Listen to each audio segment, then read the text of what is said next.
not. And today our theme for class is courting aliveness and play. So being in a relationship where we're kind of dancing with and flirting with aliveness, or we could also say openness or connectedness, whatever feels like a word that works for you, for that feeling of actually being here and not being stuck in concepts in the mind, but when we're actually in a living relationship with the moment, with reality as it is, with each other, that feeling of maybe flow. I like to call it aliveness, but I realize that for some people that sounds like we have to be perky or like really enthusiastic, and that's not what I mean. We definitely can be energetic and joyful for sure, but by aliveness I just mean the pulse of presence and livingness. That's kind of the soft baseline under any moment, whether that moment is challenging or not. So the subtitle for today is a famous quote from I think it's originally from Zen Master Dogen, and then it gets requoted by Zen Master Ikkyu, who was a very playful, very iconoclastic Zen master who would often leave the temple where he was abbot and go drink at the bars and be debaucherous and party and stay up all night and then write poetry about it all. So he's kind of a fun reference point for me in terms of Zen practice and practice in general, not always being serious and austere, even if it's very disciplined. There can be spontaneity and rebelliousness in even the most devotional practice. So anyway, Ikkyu quoted Dogen as saying that Satori is mistake after mistake, or enlightenment. It's also translated enlightenment is one continuous mistake. And that can mean a lot of different things for a lot of different people. That's definitely a koan, right? It's like, what does that mean? And so we can sit with that. I don't want to answer it for anyone. I think it's something for each of us to live into. But if our awakening is one continuous mistake, for me, that creates a relaxation. Like I don't have to avoid making mistakes. And if everything is one continuous mistake from a certain perspective, perhaps from a slightly different perspective, there are no mistakes. And maybe it's both. And of course, there's like places where we miss the mark and we can learn. But also we don't have to be so hard on ourselves, and we don't have to be so serious or stern with ourselves. And so without saying too much more, I just wanted to invite us into a little bit more of an ease and a playfulness. And if there's any sense of kind of stiffness or rigidity, or like, I don't know about you all, I can get so intense with my expectations of myself without even quite realizing it. I'm like, who am I expecting myself to be? This is not fun. So I want to invite myself and all of us to meditate with that spirit, that maybe whatever is arising in our sit is just so. We don't have to fix it, and we don't have to be perfect meditators, whatever that would mean. Actually, by just the fact that we're here and we're sitting, we can trust something inherent in our being and in our practice. And then from there, just witness and experience and release all of what comes. Okay, that's my little pep talk on enjoying our practice a little more. Mistake after mistake. Satori is mistake after mistake. So you can go ahead and find your sitting posture, whether that's in a chair or a cushion, and you can, get your wiggles out, as I always invite you to do at the beginning. Yeah, anything that your body's like, oh, I would really like a shake or a yawn or a stretch or a sneeze or to stick my tongue out. Lion's roar. Yeah. Yeah, that's a really good one to stretch your jaw and your whole mouth and throat. Big lion's roar. Yeah. Nice. Very good. And then go ahead and pull the flesh out from beneath your sitting bones. So you're perched and you can really feel an anchoring, two little anchor points where your sits bones drop into the earth or the chair or the cushion.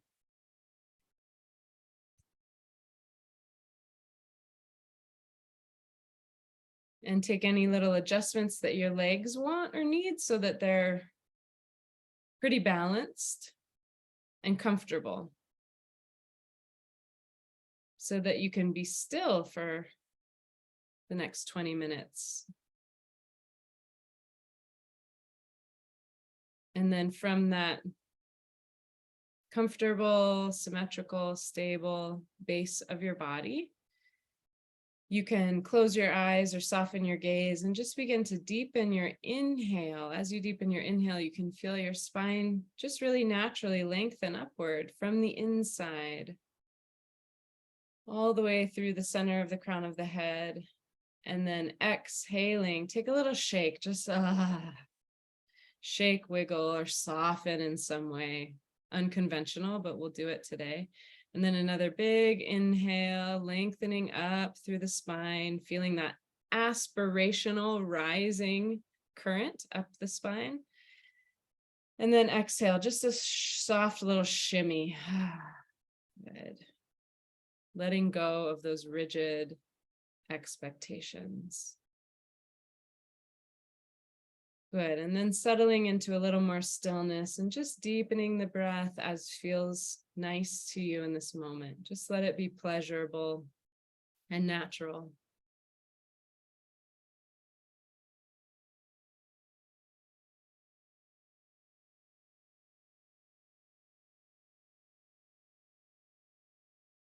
And putting the hands where you like them in a mudra or a place on your body.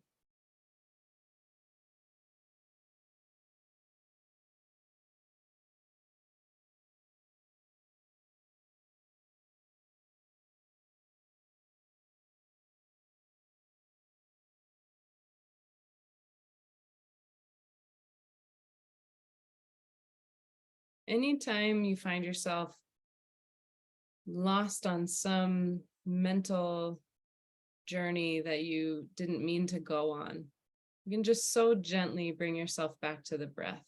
That's always an anchoring point to come into this moment and into the body. And there's really no need for like any kind of criticism of yourself. Everybody does that. It's very natural having a mind, it thinks. But just using the breath as a tool to come back anytime you need to. And then sometimes while meditating, it's really helpful to just proactively identify as a certain aspect of yourself. So instead of waiting to work to get there, I'll just invite you to identify as ease. So if you were the embodiment of ease in body and mind, how would that feel? How can you enter that mind of ease right now? And yes, you have permission for the next 20 minutes to simply sit and breathe as the mind of ease.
Okay. Thank you for your sitting practice. May it benefit you and all of your loved ones and all beings. And let's take a